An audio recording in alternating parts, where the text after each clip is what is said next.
areas I look into at this point while choosing a baseball video. When I did not have a lot of subscribers, I just directly went in, looked at a video that had a lot of views and just picked it directly. I did not even care about copyright at that point. But at this point, I can feel that I'm getting more reach. I'm getting more views on my videos, baseball videos primarily, and other videos also are getting views. So I'm getting diverse people who are watching my videos. Most of them are from American Canada. I understand that because a good amount of views are actually coming from baseball videos itself, and I'm really happy about that. But at this point, so many people are recommending videos. I'm thank you so much. I have so much gratitude for that. So I'll have to pick one of them, right? There are a few factors that I consider. One of them is like how much I'm gonna like the video, how much interesting the title is, how much people are gonna enjoy me watching that video, how many views the videos has, copyrighted content. If there's we know how to avoid copyright now, but a few things, those are a few things I do consider. So and with all that in mind, a lot of people have been sending me emails, putting them in the comment section. So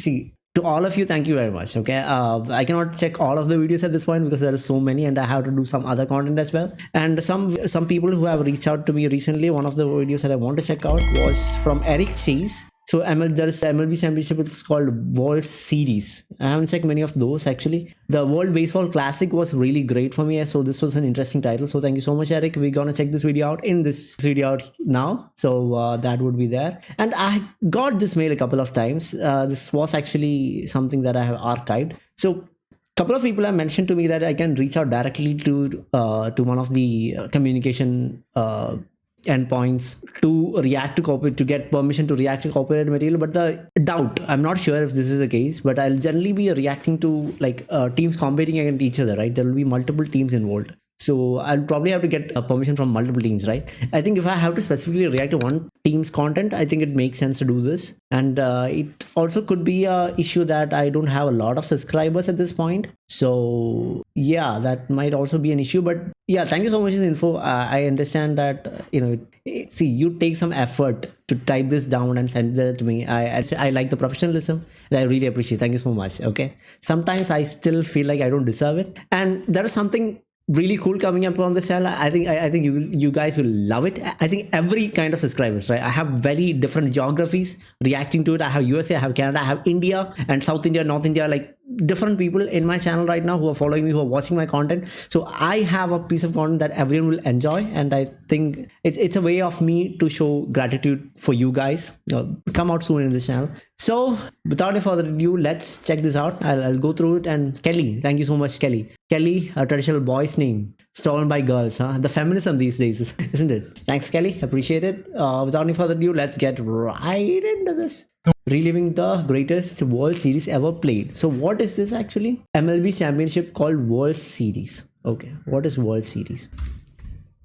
World Series is the annual championship series of Major League Baseball. It has been considered since 1903 between champion teams of American League and National League. Oh, okay, this is just the finals of MLB. I thought it was something else. Okay, that's stupid. Champions National League. Other often referred to as the Fall Classic. Every year since 1903, right? So this is what we are watching, right? Or is it something else? It can't be. I think it's the same thing. It's just that the finals between both the leagues, isn't it? By the way, I haven't checked the scoreboard in a bit actually. Point table MLB. The people who don't want to see these things, right? Me just yapping. You can just skip to the reaction part of the video. Shohei Ohtani. Oh, Doraemon. Blue Jays. Wait, are you fucking kidding me? Did Blue Jays just whip? Okay, well, we have 48 wins and 40 losses for Yankees, 50 wins and 30 losses for Blue Jays. Dude, are you fucking kidding me right now? Okay, I want to see more Blue Jays matches. They're getting back at it. I'm like a capitalist, whoever wins, I just go with them. But I always was with Blue Jays. You guys know that, right? From the first video itself, I was supporting Blue Jays. Phillies, Cubs. Okay, Cubs actually got back. Interesting. Oh, 53 and 35. That's really good statistic. Phillies, Mets actually, very close, but close battle between them. Dodgers actually, okay. All of my favorite teams are actually at the top right now. I like Mets too, but yeah, I think they'll probably find their way up. I think the finals is going to be very interesting to watch. I think this year's finals is going to be very interesting if point table actually keeps at a similar statistics, because a lot of interesting teams that I like are actually going to be in the end. Okay, so reliving the greatest World Series ever played. Without any further ado, I'm gonna stop my yapping. Let's start. The World Series is nearly upon us. It's the matchup of the two best teams of the year, or just the two teams that got hot at the right time. Now, we all hope for the greatest series of the year every year when we get to this point in the season, but sometimes it does fall a little bit flat on its face. But every now and then, two teams meet at the end to finish off an 8-month gauntlet with absolute baseball cinema. And today, we're going to be looking back on what I consider to be the greatest World Series. Now, in the comments, wrong. Also, you can argue for 2001, 2011, 2016. These are all great choices. None of you are wrong, but this is my pick. And today we're going back to 1991 to talk about the Braves and the Twins putting on an absolute display of magic baseball through and through. If you enjoyed today's video, make sure you leave a like on the video and subscribe to the Jolly Olive channel. I will do that because you're giving me content. So you know what? Yeah, I'll do this first. I don't know if you guys know, but there's a creator named Ethan Klein. I think if you're an American, you probably might know.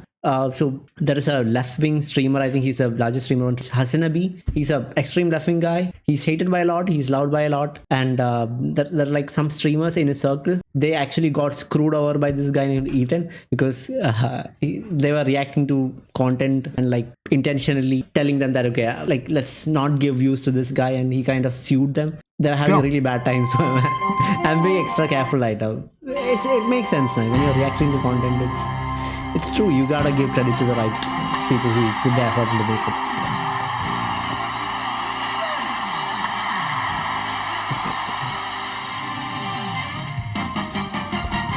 Let's first meet the teams. Emerging from the National League was the Atlanta Braves, and while that isn't shocking to any current baseball fan, two of the teams that I'm not that familiar with is two of the teams that are going to be in this video right now. Back in 1991, this team had been the furthest thing from a perennial contender. They were in the midst of a decade-long playoff drought, losing 90 games or more in 5 of their last 6 seasons. This was not yet the team of the 90s. This was simply the budding seed that was about to bloom into a dynasty. Dating back to a season prior, the image of the team was beginning to take shape. David Justice won National League Rookie of the Year. The team actually traded 2-time MVP winner Dale Murphy, moving on from the 1980s. A mid-season firing placed Bobby Cox back in the managerial position 10 years removed from when he last held the position with the Braves. The front office brought in Terry Pendleton, who'd win an MVP in the future, and Deion Sanders to electrify the roster. But it wasn't just additions from free agency, it was stepped-up contributions from their in-house talent too. The team thrived in their starting pitching specifically. John Smoltz continued trending upwards, a key piece moving forward. His season was spectacularly strange this year, as he finished the first half with a 2-11 record and a 5.16 ERA, and when it looked like he was headed for serious regression, he closed his final 18 starts of the season with a 12-2 record and 2.63 ERA. Former second-round pick Tom Glavine, in his age 24 season just like Smoltz, put together a career-best campaign, taking home the National League Cy Young Award after never receiving a single vote in his career prior. Former number 3 overall pick Steve Avery got some votes too, as the lefty tossed over 200 innings in his age 21 year. The club was 39-40 at the half, in third place and 9.5 games back of the division lead in the National League West. You know, Georgia, the state, and 9.5 games back of the division lead in the National League West. What position are they at currently? Sorry. Point. MLB. Table.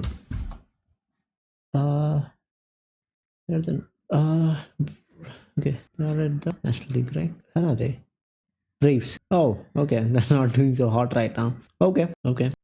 You know, Georgia, the state in the West, right guys? But the Braves surged in the final 2 months of the season, winning 21 of their final 29 games to leapfrog the sputtering Dodgers in the final week of the season. They clinched a spot in the postseason for the first time in 10 years, and along the way, their starting rotation led Major League Baseball in strikeout to walk rate, batting average against, and whip. Their NLCS matchup with the Pittsburgh Pirates was a duel of pitching staffs, with 3 separate games finishing 1-0 at a final score. A team getting shut out in 4 of the 7 games, and one side scoring more than 5 runs just once in the entire 7-game set. The Braves fell down 3-2 in the set before heading to Pittsburgh. Glavine, Smoltz, Avery, and Charlie Liebrandt combined to pitch over 50 innings in this series with a 1.55 ERA, as the pitching staff held Pittsburgh to just 1 run in their final 3 games combined. Bear in mind, Pittsburgh ranked number 1 in the National League overall for runs scored, batting average, on-base rate, and OPS in this 1991 season. This was was a seismic feat by the Braves staff. All of a sudden, an Atlanta team with no identity for the past 10 years had miraculously gone from worst to first in a year's time and conquered the Pirates on the cusp of their first World Series victory in 44 years to Interesting, because Pirates also is not doing so hot right now. I don't know. Like, I don't know if it's the name of the team. It's a team that I was like genuinely interested in. It's like, an inner call that was for me. to that point. So Yeah, I think it'll change across time, right? Like, who was going to face them in the end? Twins. Okay, where is Twins currently? Twins is in American League. Okay, right. 42 and 46. They are actually doing well. Is there anyone that I might know from Twins? Giants, Mets, Padres, Reds. Okay, so we have Ronald Acuna Jr. I don't remember this guy. Is there anyone else? Okay, I can see two Braves players. Jurickson Profar. Don't know this guy either. Don't think I remember them from any video. Okay, so Twins. Where is he? Wait, where? Wait, what? Why is it not? It is showing me one search result. No Twins. Okay. But they're actually doing pretty well, aren't they, this time? Alright, sorry. Back to the video. I know this might be like a bit boring to watch. I'm switching back and forth. This is how I learn. Am I gonna get copyright for this one? Wait, what is this? The Minnesota Twins, who were a whole different story at this point. They had very recently gotten over the hump themselves, snapping a 60-year World Series drought with their 1987 victory when they became the only team in MLB history to register a negative run differential and go on to win the Fall Classic. They had yet to return to the playoffs since, trending downward in 3 seasons since reaching the highest heights. While there were constants from the 1987 squad like manager Tom Kelly, star outfielder Kirby Puckett, and first baseman Kent Hrbek, among others, series change was needed. This was a Twins team that, like the Braves, finished in last place in their division in 1990. First off, the team took massive swings in free agency, signing arguably the best bat and the best arm available. They brought in Chili Davis as their designated hitter, and he promptly smacked 29 home runs with a 141 OPS plus in his first season in the Twin Cities. They pried Hall of Fame ace Jack Morris away from the Detroit Tigers on a 1-year, $3.7 million deal to spearhead the rotation. 1 year, $3.7 million. I'd like to see a team just offer this to Shohei Ohtani just to see what happens. Can you imagine if he accepted it? The entire sport would just break. Morris complimented starters Kevin Tapani and David West, as well as new closer Rick Aguilera, all of whom were acquired from the New York Mets in a trade for their former ace, Frank Viola. Aguilera, the best reliever on the team, pitched 11 seasons for Minnesota, racking up over 250 saves as one of the best closers in Twins history. Viola was great for the Mets, but this is sneakily one of the best trades in Minnesota's history, flipping him at the perfect time. While the Twins pulled talent from free agency and trades, they relied on in-house talent just as much as Atlanta did. Starting pitcher Scott Erickson won 20 games and tossed over 200 innings, finishing runner-up in Cy Young voting in his first full season. He was one of 3 Twin starters to finish in the top 7 alongside Morris and Tapani. Former first-round pick Chuck Knobloch got the call for everyday playing time at second base and shockingly won American League Rookie of the Year, walking... The thing is, right, most of these players, I do remember like several of these cricket players of this era, but like the thing is, like, if I talk to my dad about the cricket players of this era, he'll actually brighten up. And I kind of feel like, if you're a typical American who's been living in America, not an immigrant, your dads and your parents would have like a lot of connection with these, right? Like, I think I understand, like, if you're culturally more of an American, you would like this video a lot. But since I'm not, right, I'm trying to make difficult to make some connections. But I hope that they will probably show some like match highlights at the end. So that's what I'm waiting for.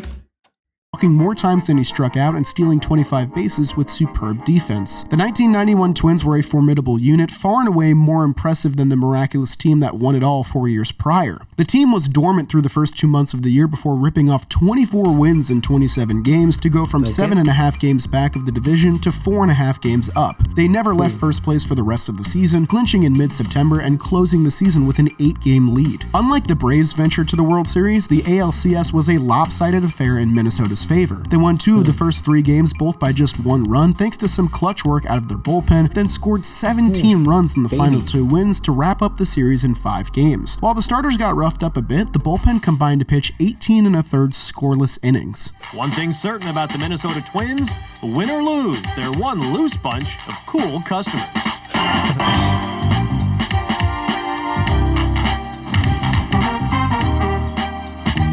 Do they still make these kind of videos, man? Then I like to watch the Blue Jays one. I like to watch all of them. That is cool. Actually, they do that in cricket actually, and there's a league called as IPL, which happens within a country. Finally, with all the groundwork set, the Fall Classic is upon us. A rejuvenated juggernaut Twins squad played host to a scrappy underdog Braves team playing with virtually nothing to lose. They were the first teams in both of their respective leagues to finish in last place and then win the pennant in the following season. It was a miracle ride for both teams, a triumph for both front that is insane. offices, and a clash of two squads that both seemed destined to win it all. Game 1 saw an immediate advantage in Minnesota's favor in various ways. Winning the ALCS in 5 games allowed them to reset their rotation and give the ball to ace Jack Morris, setting him up to pitch 3 times if necessary if the series were to go to a full 7 games. The Braves, meanwhile, had to burn Glavine, Avery, and Smoltz in their final 3 games just to keep their season alive, and while those guys pitched amazingly, the ball was handed to number 4 guy Charlie Lebrun in their first matchup in the World Series. Fully rested, the Twins offense got runners on in each of the first 5 innings, opening up a 4-0 lead on this Greg Gagne 3-run homer. The lead could have been extended to 5 on this would-be sacrifice fly, if not for a terrific throw from Brian Hunter, followed by the strength of catcher Greg Olson, to hang on to the ball. Throw from Brian Hunter, followed by the strength of catcher Greg. Oh God, that is an insane kick. Olson, not that one. Dude. Wait, this is Jim Hopper, right? From Stranger Things? Or did I get that guy Not for wrong? a terrific throw from Brian Hunter, followed by the strength of catcher Greg Olson. Oh my God, what? Olson, not that one, to hang on to the ball after a circus-level collision where Dan Gladden ran him so hard he ended up in a headstand, sticking the landing in acrobatic fashion. Catchers, just a reminder to send a thank you note to Buster Posey. With Lebrun knocked out of the game, Morris cruised through 7 innings of 2-run ball, then passed the ball to the Twins bullpen, who remained flawless with 2 more scoreless frames. First baseman Kent Herbeck got off. Bullpen. I'm sorry, but I have to look this up. What? I heard that before, but let's look at the image, shall we? Now, it refers to the area where relief pitchers warm up before entering a game. Oh, okay. Okay, got it. Understood. So, yeah, I've seen this in videos. Got off the schneid and clubbed his first home run of the playoffs to put the exclamation point on a 5-2 victory at home. Herbeck is on a list of fantastic lifetime Minnesota players, spending all 14 years of his career with the Twins with nearly 300 home runs, over 1,000 RBIs, and a career 128 OPS plus. He remains second on their all-time home run list still. Game 2 was seemingly a must-win for the Braves, who were struggling Do I know this guy? He looks like a film star. offensively with just 9 runs in their past 5 playoff games. Desperate to get a win before heading back home, ace Tom Glavine got the ball, still searching for his first postseason win of his career. This wasn't truly at the fault of Glavine, who had gotten just 1 run of support through his 2 starts. An immediate error to leadoff hitter Dan Gladden extended the inning for the Twins, and Chili Davis made Glavine and company pay right off the bat with this 2-run homer in the first inning. The Braves got a run back in the second inning, but the game quickly evolved into a pitcher's duel. Glavine faced the minimum through his next 5 innings to keep it a 1-run game, but opposing starter Kevin Tapani stepped up, dealing 8 innings of 2-run ball. He was certainly helped by this play in the 3rd inning when Ron Gant singled to set up runners on the corners with 2 outs, only to get blatantly thrusted off first base by Herbeck and subsequently called out. Seriously, I don't know how this call was made at the World Series of all places. If Twitter was around back then, seriously, I don't know how blatantly thrusted off first base by Herbeck and set up runners of 2-run ball. He was certainly helped by this play in the 3rd inning when Ron Gant singled to set up runners on the corners with 2 outs, only to get blatantly thrusted off. Is that not... Wait, how is that legal? First base by Herbeck and subsequently called out. Wait, why is it? What? Is that even... Maybe during that time, but even... That's like an insane thing to do. Seriously, I don't know how this call was made at the World Series of all places. If Twitter was around back then, it would have been endlessly debated. With the game knotted at 2 runs apiece, Glavine pitched into the 8th inning as well, but was taken deep once again, this time by rookie Scott Leyes. Up until Royce Lewis this year, Leyes was the only rookie in franchise history to hit a home run in the playoffs. Saying Leyes and Lewis back-to-back is harder than it sounds. Try it 5 times really fast. The Twins both... Saying Leyes and Lewis back... Leyes and Lewis. Les and Lewis, Les and Lewis, Les and Lewis, Les and Lewis, Lewis, Les, Lewis, Les, Lewis, Les, Les, Lewis, Les, Lewis, Les, Lewis. Back-to-back is harder than it sounds. Try it 5 times really In your fast. face. The Twins bullpen continued their stretch of dominance as Rick Aguilera nailed down a nail-biter save to secure a 2-0 series lead for the Twins. For Glavine, he got credit for a complete game and a loss, now with an 0-3 playoff record despite a 2.45 ERA in 22 innings. The Twins had now won 5 playoff games in a row, outscoring their opponents by 14 runs and never allowing more than 5 runs in any game of the postseason thus far. The series turned back over to Atlanta as the Braves faced a do-or-die Game 3, knowing that falling into a 3-0 deficit would almost certainly mean that they were going to lose the series. The Twins sent their Cy Young runner-up Scott Erickson to the bump. With things seemingly dire for Atlanta, they at least had Avery pitching this vital game, a guy who had so far logged 16 1/3 scoreless innings, winning a pair of 1-0 games against the Pirates in the NLCS that essentially saved Atlanta's season. When you think of the Braves teams of the 90s, you think of Smoltz, Maddox, and Glavine, but rarely do you remember guys like Steve Avery, who was really good for them at the beginning of the decade. But as Murphy's Law dictates, anything that can baseball will baseball. That's a direct quote. The Twins got the jump on Avery immediately with a leadoff triple and sacrifice fly in the first 2 batters. Minnesota had yet to trail at any point in this series and looked to keep that streak intact. Erickson and Avery traded zeros up until the Braves' dormant lineup finally woke up with this thunderous solo home run from David Justice. This opened up the floodgates a bit for Atlanta, who rallied again in the 5th inning with this Lonnie Smith solo home run and then a messy bases-loaded walk to suddenly open up a 4-1 lead. Avery settled in after that shaky first inning, going 7 innings strong with the only other blemish being this Kirby Puckett solo home run. The Braves bullpen were finally faced with a big moment, and while their rotation soaked up the stardom in the ensuing years of the 90s, and were finally faced with okay, so it's very high, isn't it? Like, it should have been a home run if it wasn't that high. a big moment, and while their rotation soaked up the stardom in the ensuing years of the 90s, their bullpen always remained a weakness of sorts. They showed that weakness in this must-win game, as Alejandro Pena immediately coughed up the lead with a bloop and then a Chili Davis blast, a 2-run homer to tie the game 4-4. He escaped further damage, but Atlanta now saw themselves stuck doing the Twins in a bullpen contest, with Minnesota's relievers yet to give up a run in the entirety of the postseason thus far. The game would soon push into extras. Steve Bedrosian, Carl Willis, and Mark Guthrie tossed 6 scoreless innings with... Okay, so how does the extras work? I don't know. I haven't seen any game with extras, have I? Oh, how? just 1 hit allowed through the 11th inning for the Twins. But Atlanta held 11th innings, okay. their own, albeit with a few more scares along the way, as Pena settled in for another inning before passing the baton to Mike Stanton, not that one, for 2 more scoreless frames. With Atlanta possibly finding momentum, Minnesota dealt them a tough pill by bringing in Rick Aguilera, the head of the monster in the bullpen. He quickly got 2 outs before David Justice singled, then stole second base to set up a potential game-winning hit. Finally, as the game crossed the 4-hour mark, the Braves got the big hit they had been seeking all week thanks to Mark Lemke. Lemke hits it into left field. Here comes Justice. Save! And Atlanta wins it. Right? His Justice. Save! Nice. And Atlanta wins it.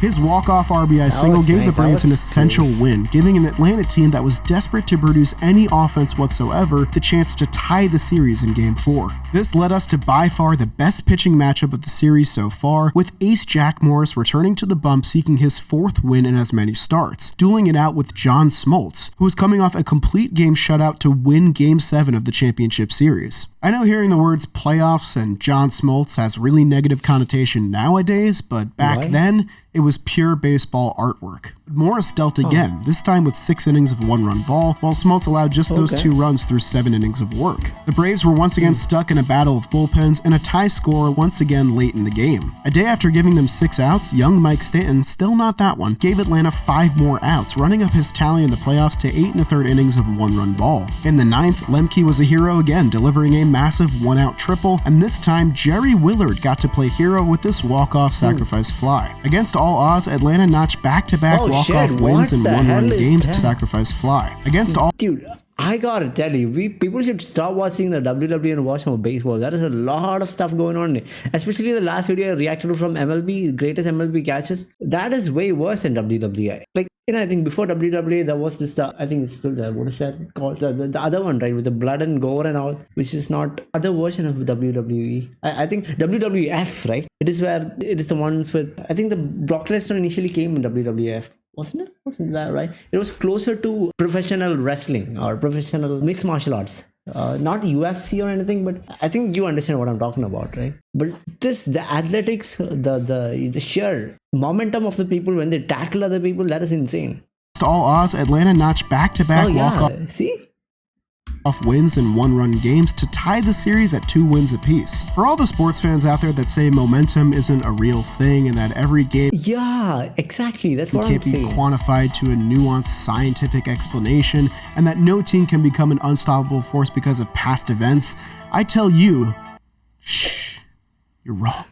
The Braves had momentum on their side, and with one last game in Atlanta for the series, they showed out. The offense exploded for 14 runs in Game 5 against Kevin Tapani and the now human Minnesota Twins bullpen. Justice, Smith, and Brian Hunter all homered, 8 of their 9 position players notched multiple hits, and the once winless Tom Glavine delivered a good enough start to navigate a breezy 14-5 win. After leaving their home crowd with a confident 2-0 series lead, the Minnesota Twins suddenly found themselves a loss away from the season being over. Worse yet, to even get to a Game 7 scenario, the Twins would have to fight through Game 6 without their number 1 or number 2 starter. They instead sent Scott Erickson to the bump, who had a great regular season but had yet to finish 5 innings in either of his playoff starts. On the other side, Steve Avery, who had arguably been the best pitcher for the Braves this playoffs, looked to finish the series. The Twins, however, got the jump on Avery early once again, doubling his earned run total with 2 runs in the first inning. Erickson cruised through 4 innings, but things could have certainly been worse with Ron Gant crushing this pitch in the 3rd inning. What looked like a surefire game-tying home run was instead turned to an all-time highlight reel catch by Kirby Puckett. And this mutant throwback to first base nearly got the double play too. More on him later. Terry Pendleton erased their lead in the 5th inning with this crowd-silencing 2-run blast. Pendleton went 8 for 13 with 2 home runs in games 4 through 6 after hitting just 167 in the first 10 games of the playoffs. In the end, Avery and Erickson both dealt identical outings, with each going 6 innings with 3 runs allowed. The Braves turned once again to Mike Stanton. Guys, it's not that one. Stop asking. And he delivered again with 2 more scoreless frames. Carl Willis of the Twins redeemed his poor performance in Game 5 with 2 2/3 scoreless innings on their side. As the game pushed into extra innings, Alejandro Pena and Rick Aguilera both went 6 up, 6 down to push the action to the 11th. In a move still questioned by Braves fans to this day, Bobby Cox opted to use Charlie Lebrand in extras, seeing that he wouldn't be starting another game in the series. Stepping up to the plate as his first batter was the face of the franchise to that point, Kirby Puckett. He had been scorching hot, hitting .349 with 6 extra base hits and 10 RBIs through 11 games to that point. He was the most prominent carryover from the 1987 squad and another Minnesota Twins lifer. This dude was a special player and certainly would have been a Hall of Famer if not for his career getting abruptly ended by glaucoma. Seriously, if you haven't visited this guy's baseball reference page or if you've never heard of him before,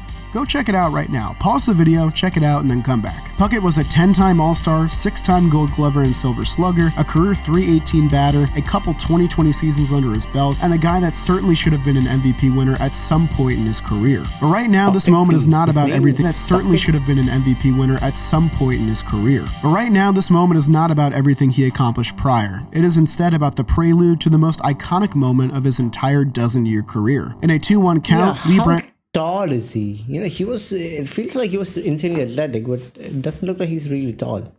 Left one right where Puckett liked it, and Kirby deposited it into a roaring left field crowd. Boy, that's a homer, right? Okay. Wow. People are going nuts, man. I don't see any empty seats over here. I think it is probably towards the end of the Twins seized the walk-off magic from their opponents for a vital 4-3 victory to force Game 7, as the Metrodome nearly had its roof pop off. While the celebration ensued, Game 7 was nearly upon us, and fans were treated to a rematch of the Game 4 matchup, as John Smoltz and Jack Morris towed the rubber on short rest, pitching in the most important game of both of their careers. What you're about to witness is arguably the greatest pitching duel in the history of recorded baseball, no hyperbole. For the Twins, Jack Morris was the right guy for the job. He was the winningest pitcher of the 1980s, he had already won a World Series title with Detroit, and would go on to win another with Toronto the next season. He tossed a no-hitter, logged over 230 innings 11 times in his career, and though he'd never get that elusive Cy Young award, he was looking to add one more accolade to his Hall of Fame career resume, a World Series MVP award. For the Braves, John Smoltz was pitching against his childhood idol, the Michigan kid, a Tigers fan at heart, who watched Jack Morris help his favorite team win a fall classic. Now he was trying to beat him on the grandest stage possible, and while he and Morris walked the tightrope at certain points, it was clear that neither one was letting a run across home plate if their life depended on it. The Twins got 2 on in the second inning.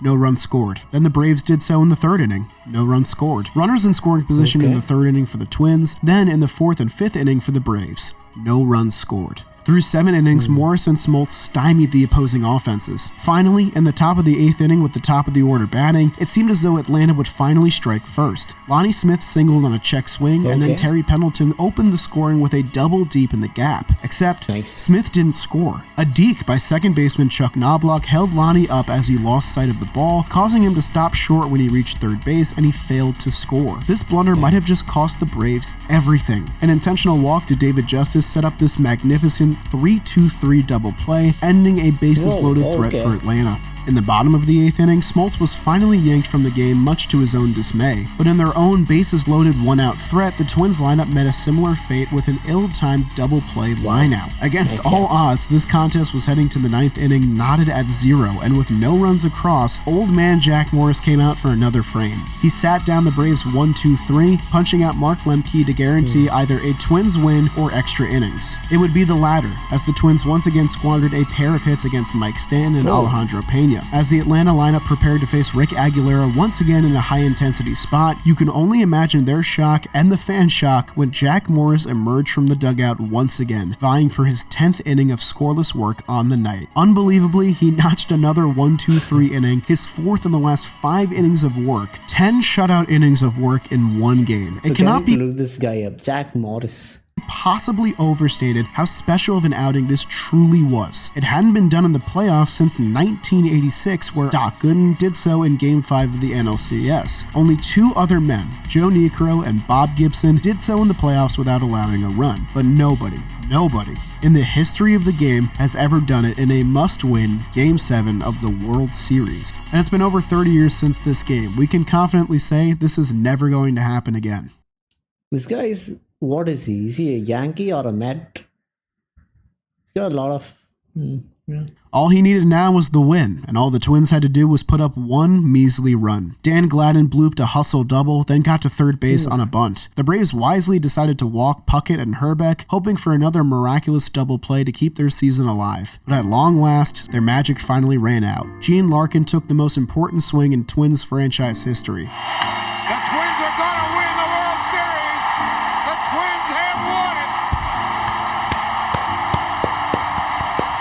In 10 innings, Man, they do what I'm doing with the kerchief. Come on, I don't have any kerchiefs, right?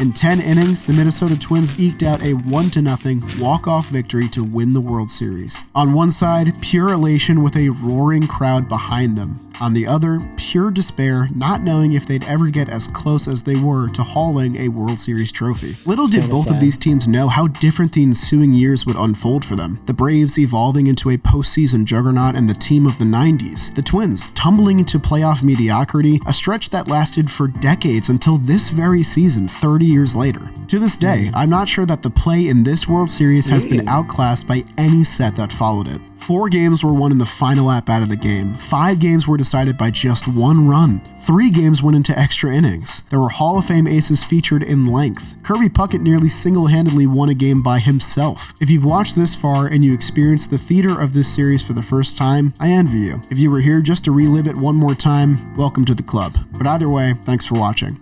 I'll see you guys next time.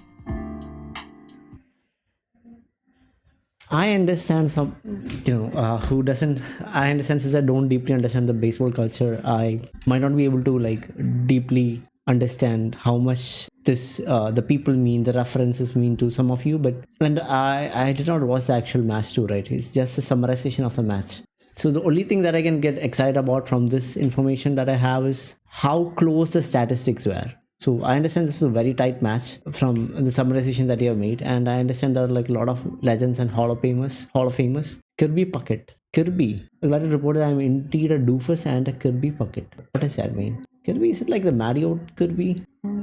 Kirby? Really? Is it actually Kirby? Is there a guy named... I understand there's a guy named Puckett, but... Oh, nice. Oh, his name is Kirby. Okay, I did not... I know that he was Puckett, but... Yeah, I thought this was the Kirby. That's kind of funny. Okay, right. And what is the other guy's name? The one that is... No. Jack Morris, yeah. Jack Morris, born in May 16, 1955, an American former professional baseball player. Starting pitcher, played in MLB in 1977 and 1994. Mainly for Detroit and Tigers. Morris won. Detroit and Tigers, not for... Okay. Slider, played World Series champions teams. Minnesota Twins, Toronto Blue Jays. Okay, yeah, Twins. He played for Twins. 1991. Interesting. 10 inning complete game victory in Game 7 of 1991.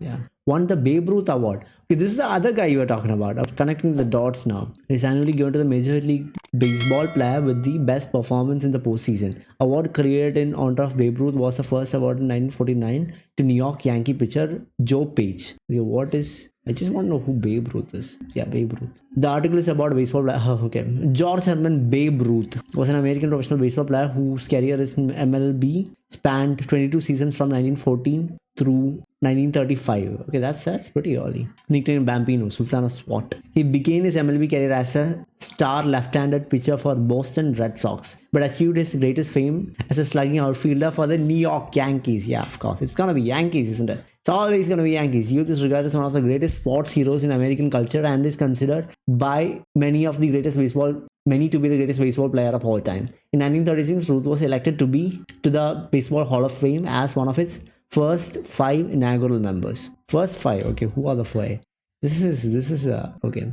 T.Y. Cobb, Babe Ruth, Honest Hanger, Christy Mathewson, Walter Johnson. Yeah, all of these are black and white pictures. Is there any real? No. Okay, so it's why. Cool. So it looks like Twins haven't been doing that great since that season. How many Twins won World Series championships? I won 2 World Series championships. Okay, yeah, that's this one, right? And what about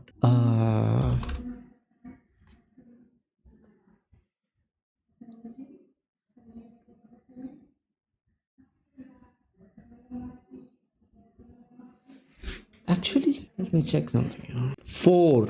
Okay. I actually thought that it would be really great if Twins win this one, actually. Yeah. I kind of want to root for Twins on this one because, they haven't won a lot and they're doing kind of well on the season. Yeah, maybe we'll find out. This was a nice video, actually, but the problem with this video is that, there is not an actual match, right? I'm coming from an outside world and it's a bit difficult for me to grasp a lot of these references that you have, a lot of these players that you have, a lot of these legends that you have. But yeah, I think it's a learning opportunity. Now that I've seen some of this, now I know some of these players. I'll look up a little bit more regarding this match so that, when future references are made, I can grasp some of it. So yeah, that'll be it for this video. Hit the thumbs up button and let YouTube know you like what you're watching. If there's any other video that you want me to react to, put them down in the comment section, email me to whatever and I'll check it out. There are a few factors I'll have to consider while picking a game to react to. So that would be my way of picking a game. If you do want to see more of these reactions, why don't you hit the subscribe button, and I will see you guys next video. Good night and goodbye.